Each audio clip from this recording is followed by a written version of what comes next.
எங்கள் வீட்டு குட்டி முருகருக்கு பெயர் சூட்டும் விழா இன்னைக்கு. பேபி பிறந்து 31வது நாள் புனியானம் பண்ணிவிட்டு அப்படியே பெயரும் சுட்டியாச்சு. முதல்ல குலதெய்வத்துக்கு காமாட்சி அம்மன் விளக்கு கீழே ஏற்றிட்டு மேலே இஷ்ட தெய்வமான முருகருக்கும் விளக்கு ஏற்றியாச்சு. அதுக்கப்புறம் குழந்தைய குளிக்க வச்சுட்டு அம்மா வீட்டிலேருந்து தண்டை, அரணா, கொடி, செயின் இந்த மாதிரி திங்ஸ் எல்லாமே வாங்கி கொடுத்துருந்தாங்க. அது எல்லாமே குழந்தைக்கு போட்டு விட்டாச்சு. 8 மணிக்கு நல்ல நேரம்னு சொல்லிட்டு அப்போ தான் ஐயர் ஃபங்க்ஷனும் ஸ்டார்ட் பண்ணியாச்சு. அப்புறம் எங்களோட குட்டி முருகரோட பேரை அரிசியில் மோதிரத்தை வச்சு எழுதினதுக்கப்புறம் ஒவ்வொருத்தராக காதில் சொல்ல ஆரம்பிச்சிட்டோம். மகிழன் ஆரவ் அப்படின்றது தான் நம்ம வீட்டு குட்டி முருகரோட பேர். மகிழன் அப்படின்னா சந்தோஷத்தை கொடுக்குறவன் அர்த்தம். ஆரவ் அப்படின்னா அமைதியானவன் அர்த்தம்.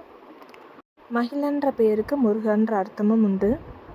நெடுநாள் கனவு நிறைவேறிய சந்தோஷத்தோடு ரொம்ப சந்தோஷமாக இருந்தோம் அன்றைக்கி. சாமிக்கிட்ட வச்ச புது ட்ரெஸ்ஸை மகிழனுக்கு நாங்கள் போட்டு விட்டுட்டு இருக்கும்போது இந்த சைடு ஹோமம் பண்ணிட்டாங்க.